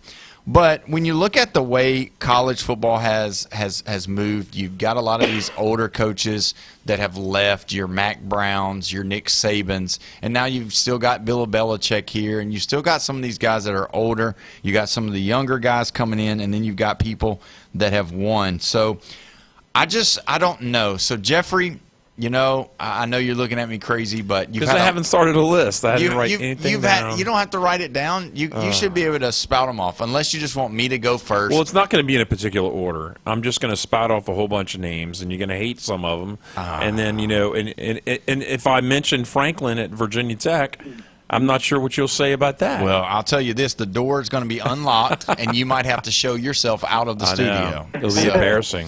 But I mean, Taylor. if you want to be the adult in the room and go first, because I'm sure you're prepared. Jeffrey's probably not, so he's going to cheat off of you and I. So, No. So just go ahead, Taylor. Go ahead and give your first 10. I'll say my honorable mention is James Franklin. I do like James Franklin and the job he's done at Penn State. I think he's going to do a phenomenal job at Virginia Tech. Don't know if that's going to go to a playoff appearance, but they are giving him enough money and resources to get that done. So if he does that, this can be a lot higher on this list. Oh, wow. At number 10, I have Kyle Whittingham. I think he is a model of consistency in the game of college football. Going over to Michigan, I think this is a playoff team this year, and I do think that he's going to get the job done this year at Michigan. Wow. Okay. Do you like that, Jeffrey? You like that one? Yeah, I'm going to put four Big Ten guys in, and that's probably the lowest out of those four. And, Wow. And 10 sounds about right for him. Okay, go ahead. We're sorry. I think Marcus Freeman is going to be number 9. I like where he is with Notre Dame. I think he's got a consistent program there. He's a guy that's very likable, adjusts to the game very well also, considering the standards at Notre Dame right now. Wow. I would say at number 8, and he could be a little bit higher after this year, but I'm going to go Lane Kiffin. I think that that's about the right spot for him. I think the expectations this year, going into this year, I think are going to be very high for him, especially that Ole Miss game that I don't know if y'all know this, but the tickets are going for over $500, the cheapest tickets in that stadium. So I do not know how that's going to go out, and we'll see. Wow. I am going to go at 7. This might be a little bit more of a homer pick, but I'm going to go Mario Cristobal at 7. I think he's a proven recruiter. I know that he got to the national championship game last year, but he's got to show me more in terms of winning on the field. Yeah. Wow. Okay. I would say probably, if I had to take a guess, I would say number 6 is going to be Sarkisian. I think that's going to be a spot for him where I think he can definitely grow this year. I think they're going to be a great team. They're going to get the job done, but I think he's just got to show more on the winning side of things for right now. Okay. Number 5, this is kind of a surprising pick, and I know you might burn me at the stake for this, but I'm going to say Dabo Swinney. I think the level of consistency that he's had at Clemson, there's not many guys at Clemson that can do what he's doing. And, yes, he's had his struggles, but if you want to tell me that a down year and the very lowest of a down year is 8 wins, 7 wins, sign me up. Wow. Bring it all to me. I would say at 4, I would go with Dan Lanning from Oregon. I think that he hasn't got over that hump yet of winning the big title, but I do think he's a tremendous coach, great recruiter, and I do think that he brings Oregon to this elevation that I think is going to be very well. At number 3, I think it's going to be Ryan Day. I think that he is a very good coach in today's game. I think he's going to be a guy that is going to consistently be in the playoffs. I mean, if you've seen his roster just continues to be elite time and time again. I wish that they gave Jeremiah Smith a little bit more of some resources, especially at the quarterback position. But I do think that this is a very good coach that's going to continuously be in that discussion for the national championship every single year. Maybe this is recency bias, Kurt Zanetti from Indiana. I do think that this is a up-and-coming coach. I know he's not the youngest spring chicken in the world, but I do think that this is a guy that's going to be consistently up there now. He's built Indiana to what they are, and I think this is just going to be just the beginning for him, and I wouldn't be surprised to see another national championship for him. Wow. And Not next year, Smart, right? Not next year. Come on. Not next year. Okay. I don't think – I like Hoover, and I understand that TCU's head coach didn't have some kind words to say about Josh Hoover, but I do think that this is still going to be a playoff fringe team, but I think that he can have this building block to continuously get them in the playoffs every year and maybe win another title down the road. Yeah. And Kirby lapping on the last, I love it. I think it's a good list. All right, Jeffrey, you've been thinking a lot. Go ahead and give your list up. Let's go. I'm going to do the same thing on the honorable mention. I'm going to go with Franklin. Yeah? Yeah. But number 10, I got Sarkisian. Wow. He has not won the title. He has so much talent. He needs to prove himself. Mm-hmm. They have not won. Well, they won one conference one time. It was the Big 12 in his last year. Yeah. He's unproven. He is number 10. Mm-hmm. Lane Kiffin, number 9. Wow. Yeah. Oh, man. You're going to be shocked by one more I'm having on this list because 9. Yeah, number 9, Lane Kiffin. Wow. Has not Hold won. on, that's Coach Lane Kiffin to you. That is Coach Lane Kiffin. My coach, Lane Kiffin. Say Yes, that out the loud. single man. Say it out loud.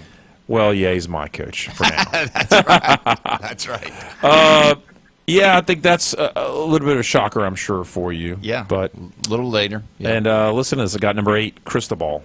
Okay. Miami, I mean, look, they've turned it around. Every year they're saying, oh, this is our year, this is our year. And finally, guess what? It was their year. Yeah. So I'm going to put them up at 8. Did not win his conference, though. Mm-hmm. That's you notice that I've got 3 guys, and between all 3 of them so far, they have one conference title, and that's not good. No. It's hard, though. You ready for number 7? Yeah, I am. I know who you're going to do. Oh, gosh. Okay, tell me who it is. Kalen DeBoer. You're right. Yeah. Oh, yeah. You're right. I knew you were coming with it. Yeah, it's Kalen DeBoer. I think what he did up at Washington, I mean, he won the title. He beat Oregon twice in the same year. He beat Georgia already. I mean, yeah, the proof is in the pudding, man. It is. And he's got horses, and I think he's going to prove himself.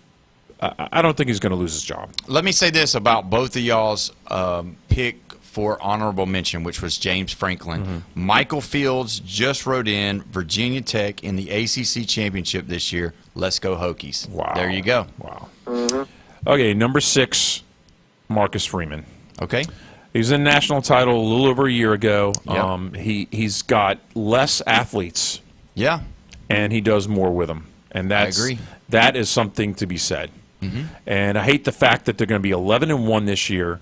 They're probably going to be like a 5 seed going in the playoffs. And I hate it because I am not a Notre Dame guy. I'll just let you know right now. Yeah, we know. Number 5, Dabo Sweeney. Oh, wow, top 5. Okay. Sorry. Okay. Man, I mean, he's got 2 national titles. He's got a good school. He just doesn't have the players, and he can only win with a stud quarterback. So that's the missing piece that he needs to find. If he gets that, he's back in the Final Four of college football as far as, like, his team will get there. Wow. But as coach, I got him they number did say the 5. same thing about Jimbo Fisher, too. So, I mean. Yeah. Yeah, it's true. Because they had Jameis Winston, right? And then A&M, you know, they never won a title. They never went to the conference championship. All right, number 4 is where I switch up a little bit. I got Ryan Day. Yeah. And, you know, I do not like Ohio State. No. But the guy has a title. He's always in the conversation. I believe they've lost the Big Ten championship this year. I'm sorry to interrupt you. Go ahead. I'm just going to let you know that Roy McIlroy is 11 under right now. Yeah. He just hit a shot from about, I don't know, 80 yards, 70 yards. I don't know what it, I don't even know. I don't know how to do all that. 70, it's 80, He wasn't on the 80 green. feet. He wasn't on the green. Wow. He chipped it up, and it rolled a long time, and all of the people went crazy. So if you're keeping up with the Masters, Roy McIlroy is playing lights out. So, I mean, he's leading the field by 5 strokes right now. But anyway, go ahead. It was a great time to interrupt you while you're talking about Ryan Day. Who cares? Ryan Day, yeah, number 4. Lanning's number 3. Wow, really? With no championships?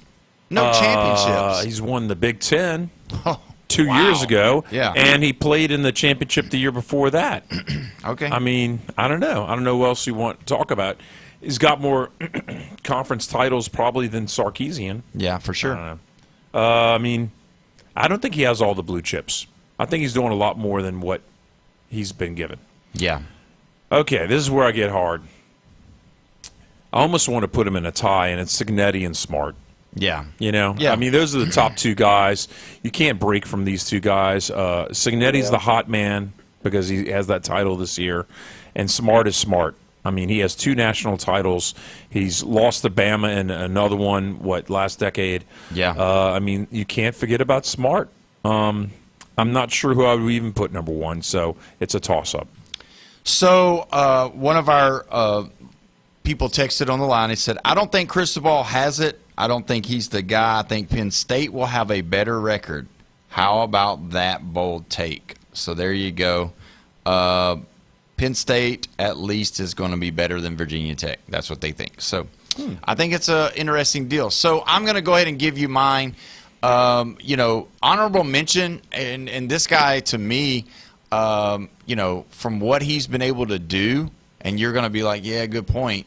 He took his team to the playoff and lost, but almost won and didn't lose, but by a very small margin. Mike Elko is my honorable mention for the top 10. So, this guy coming over, from Duke and then coming over here in the SEC, I still think it's a hard thing to do. Played Miami, who was hot at home, obviously, but the wind was crazy, missed a bunch of field goals, and they could have won that game. But even Manny Diaz is doing decent at Duke. Sorry. Not really. Just because he had some kind of, the ACC, Taylor and those guys, they don't know how to get their conference championship set up. So, True. But now, thankfully, they fixed that part. But anyway, I want to go Dan Lanning at the number 10. I put Dan Lanning at number 10. Are you kidding me? I did. And the reason is because are we going to call him Dan Choke Lanning? Because he seems to do well in the regular season, but when it gets to the postseason, Oregon usually loses. And for whatever reason, I don't know. He gets all these players. They've got all the uniforms. They're green. They're electric. They get brand new shoes from Nike every week. He's got the money, and he's not produced a championship yet. So, I don't know. Give me Dan Lanning right there. I'm going to go right here with Steve Sarkisian at number 9. The reason why is because of his ability to recruit and get the players to Texas. He's made the playoff. They lost, but he still made the playoff. So, there you go. I'm going to shock you a little bit. I'm going Kalen DeBoer right here at number 8. And the reason why I went with DeBoer is because he made the playoff, done some good things, still unproven, hasn't really took the next step. Second year at Alabama, obviously. This year's the third year. It's a bad situation for him this year because they got a quarterback controversy. You know how quarterbacks are. You don't want to lose the other one, so you got to kind of, make sure both of them are still there together. The next number, I'm going to go with Mario Cristobal right there. He does good at recruiting, and like you said, got him to the championship. You can't deny the guy knows how to coach talent. That's just it. Ryan Day is going to be my next guy. He's out of the top 5, even though they've won championships and they have been in the playoff. I just don't like him. I don't like him. I can't put him in my top 5 because I don't like him. And then if he's this great coach, every time he starts calling the plays, they lose. So am I the Big Ten homer, or are you just the Big Ten hater? I'm the Big Ten hater. So then I'm going Marcus Freeman because I think Notre Dame does get talent. I think they are a talented university. They spend money. They bring people in, and that's on him. If he can't bring more talented kids in, that's on him as a coach. I'm putting Dabo Swinney ahead of Marcus Freeman. Is that 3? Yeah. Wow. Dabo Swinney's number 4. 4, okay. Yeah, Dabo Swinney's number 4. Reason why I've got Dabo Swinney at 4, the national championships, and who does more with less, really? Dabo Swinney makes people better and has. So, he had Trevor Lawrence. Yes, he had Deshaun Watson. But outside of those two, Cade Klubnik, really, if he was somewhere else, he probably wouldn't even, I don't know if he'd start. So, anyway, then my next 3, I'm going Kiffin as the number 3. Look at what he did with Ole Miss. Yeah, I know. He's able to get these players to come in, and he evaluates the talent. He had 2 starting quarterbacks last year at Ole Miss that he recruited and got there, and just one of them was just better, and the other one just got hurt. So don't forget all of the recruiting that he did at Alabama. Don't forget all the the touchdowns Amari Cooper caught at Alabama. Lane Kiffin is a real deal. Number 2, Kirk Cignetti, because he won the national title, and the year before he only lost 2 games. So there you go with him. And then I'm putting Kirby Smart there. If Kirby Smart does not win a national title this year, I'm moving Kirby Smart out of the top 5, and I'm just going to say you know how to recruit players. You don't know how to win the big games. Wow. Because he has to win. Kirby's got to win, or else he's going to be gone. All right, well, we've come to our next break. Taylor, we appreciate you, man, so much. Thanks for stopping by, and we definitely will be touching base with you later on as the summer gets closer to the fall. Oh, yeah, I appreciate the time. Thank y'all very much. All right, Taylor Devers, Chop Chats, and Norvell Central right here. When we come back, we will discuss a little bit more about some of this transfer portal that's going on in college basketball. You're listening to the Sports Blitz with Paul Wilson right here, 104.3 ESPN, Northwest Florida. ESPN, Northwest Florida. The Sports Blitz. And one of those unspoken rules is if your pitcher hits a batter, your catcher is supposed to defend your pitcher. But if you look at it last night, Jonah Heim, you should have tackled Soler, but all you did was put your hand on his back and then you stepped away? I cannot believe it. The Sports Blitz. Live and local, weekdays, 4 to 6. ESPN Northwest Florida. Golf is a game that should be fun, but to have the most fun, you need to play your best. That's where the experts at Golf Plus come in. Their friendly staff will guide you through the buying process, answer all your questions, and can help with any repairs you need along the way. Golf Plus is your custom fitting, club repair, and golf retail shop. Golf Plus staff is non-commissioned and will work with you to find the best product for your game, just like they've been doing since 1988. Golf Plus in Panama City Beach. Fitting, repair, retail. That's Golf Plus. Are you looking for a place to take a leak?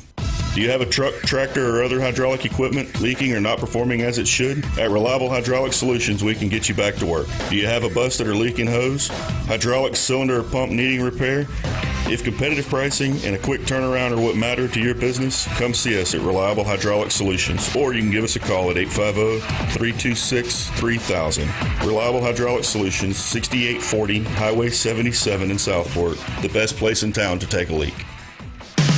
Discover the new Kia. Stop by Bill Bird Kia today and test drive the all-new 2026 Kia, where comfort, safety, and technology come together like never before. Explore the new 2026 SUV family that moves you and drive away in a new 2026 Seltos, Sportage, or Sorento that are built to inspire every journey. Craving performance? Feel the thrill in the luxurious 2026 Kia K5 sedan, crafted for power, style, and you. And for innovation that sparks excitement, check out the 2026 all-electric Kia EV9, a modern masterpiece that's fast-charging, rugged, and roomy. Bill Bird Kia is the original 20-year, 200,000-mile warranty. It's the peace of mind that you can trust. Visit us at 2435 East 15th Street, Panama City, or online at BillBirdKia.PanamaCity.com. Bill Bird Kia, your local community dealer. The 20-year, 200,000-mile warranty is a Bill Bird Kia warranty. See dealer for details.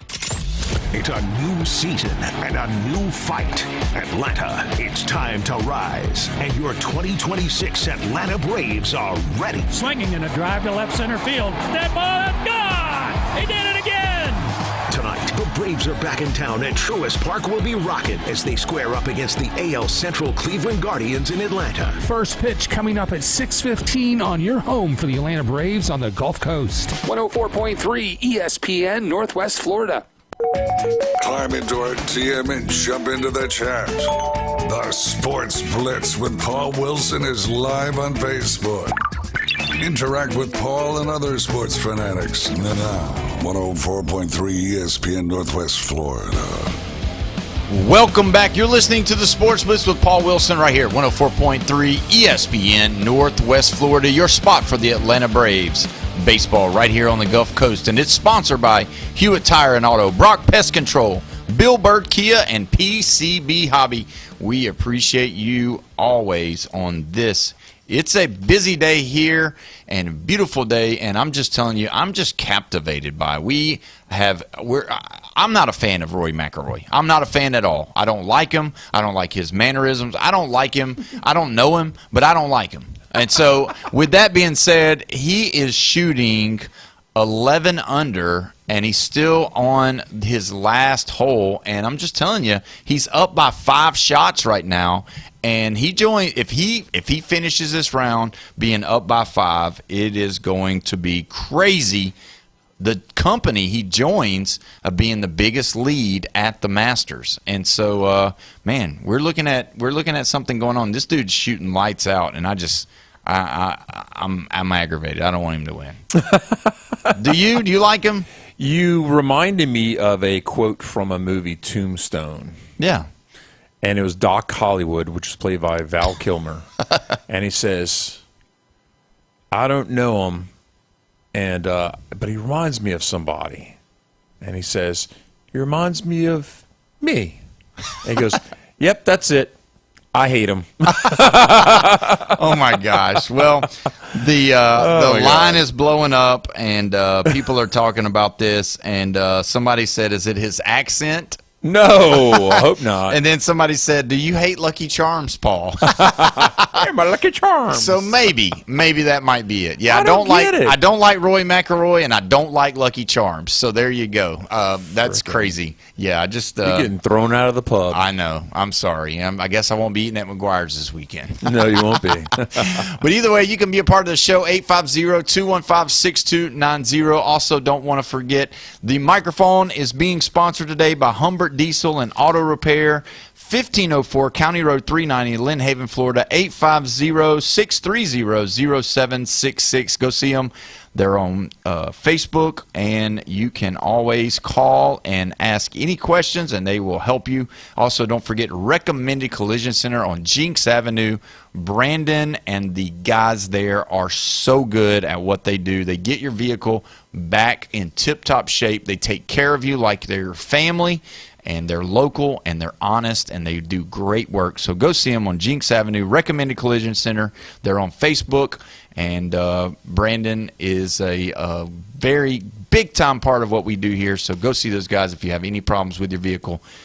Now, Jeffrey, we've been talking about basketball, and we just finished the season, and you were sharing with me how that the big deal with the transfer portal has already started, which we knew that on the night of the championship, Hurley sits down at 12:01. He asks them, what time is it? They say 12:01. He looks at his assistant, says, recruiting's already starting. The portal's open. Yeah. And so now we see it. So what are we seeing? What are we looking at? Well, I'm just looking at the losses and where they're coming from, what conferences they're in and everything.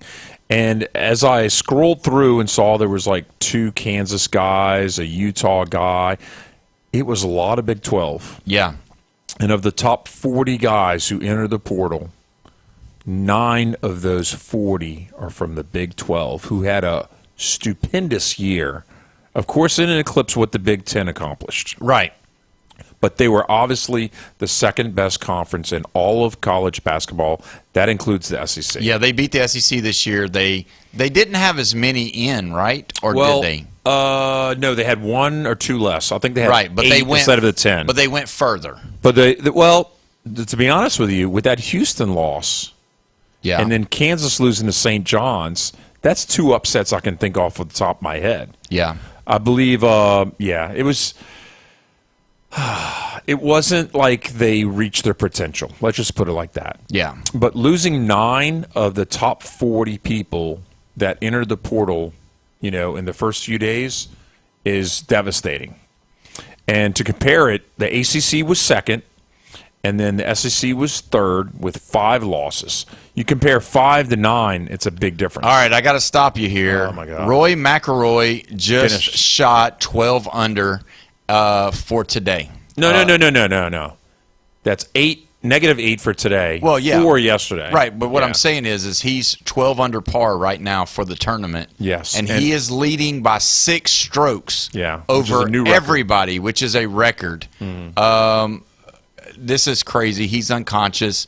Maybe he'll, I don't know. And I'm not going to say that. I was going to say maybe he'll have a stomach bug tomorrow, but he won't. But, yeah, he shot a 65. So there you go. Roy McIlroy, who is the returning champion from last year, it looks like he is right there going to do it again. So still got Saturday and Sunday. Still got a lot of more tournaments to play. And this is a 73 par. Yeah. So, I mean, he's doing really good. If you look at Patrick Reed, he's at 6 under. Burns is 6 under. Rose is 5 under. Lowry's 5 under. And Tommy Fleetwood is 5 under as well. So, there you go. Roy's giving fives to all the fans and all the people wearing their hats on straight because you can't wear it backwards. And is that Nick Saban? Nope, he ain't there. He looks like him. Or is that Gus Malzahn? I think Gus Malzahn might be there. But anyway, so let's get to it on the basketball. So how many has the SEC lost? That's the big question. 5. Wow. But the problem with it is 2 of them from Georgia. They're being devastated. Georgia's had a great year this year for Georgia basketball. Yeah. I mean, honestly, Georgia basketball has not been anything. Georgia's always been better in football, for sure. They're a football school. And then baseball, they're actually doing okay this year, too. Yeah. So, I mean, really, Georgia is They're leading the SEC. They're 10-2 in the SEC. And Florida plays them starting tonight. Oh, wow. So, here we go. So, the Gators are going to be going against the Bulldogs. Hopefully, the Gators can sweep them. You know, they swept Florida State.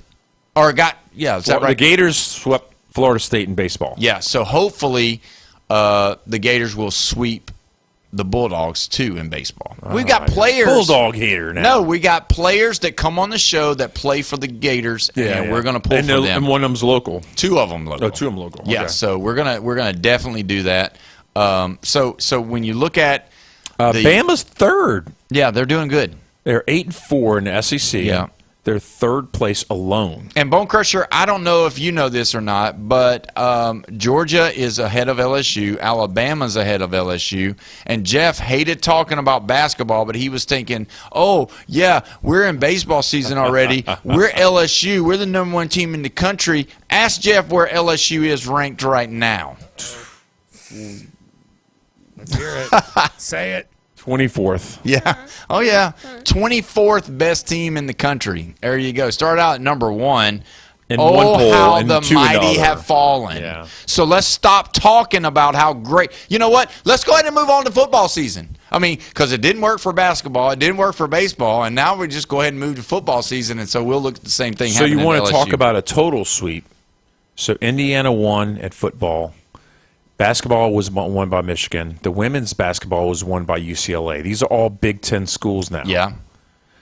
And in baseball, it could be UCLA. We don't even know. Yeah, they're number 1 right now. So I think they still are. But hockey, I don't know if the finals like Sunday or when it is, but the final Frozen Four just ended, and Michigan fell to Denver. Good. And Denver is going to be playing Wisconsin for the championship. We can't have Wisconsin. Let's go win. Denver. We can't. The Pioneers of Denver. Yeah, let's go Denver. We're pulling for them because we can't have the Badgers and all this Big Ten just take over all of college sports. Is it the money? I don't know, but all I know is Humbert Diesel and Auto Repair. Ty Humbert is the owner of this business, and he is a huge supporter of the Michigan Wolverines. And I'm just going to say this. We appreciate you sponsoring the microphone. We appreciate you sponsoring. But you guys lost, and you lost to Denver. I don't even know if they're in a conference. Denver. Yeah, they are. They are. Who does Denver? I mean, when you say Denver in sports, it's either the Nuggets or the Broncos. It's not the Alpiners. The Alpine Skiers. The Denver Alpine Skiers just beat Michigan in hockey. I don't know anything about hockey. I know they hit the puck into the net, but I don't know anything about it. All I know is let's go Denver, because we can't have another Big Ten champion in anything. I'm tired of it. This is a great way to end the show. I can't have any more Big Ten positive news. Let's have negative Big Ten news going into the weekend. We appreciate everybody listening today. You've been listening to the Sports Blitz with Paul Wilson. Tune in now for the Atlanta Braves. They're about to start. Have a great weekend, everybody. ESPN Northwest Florida. The Atlanta Braves play here. It's just a little crush. 3-2 pitch in the air towards the gap in right center field. Sprinting back, Trout over his head. That's over the yellow line and a homer. And tonight, the Atlanta Braves face the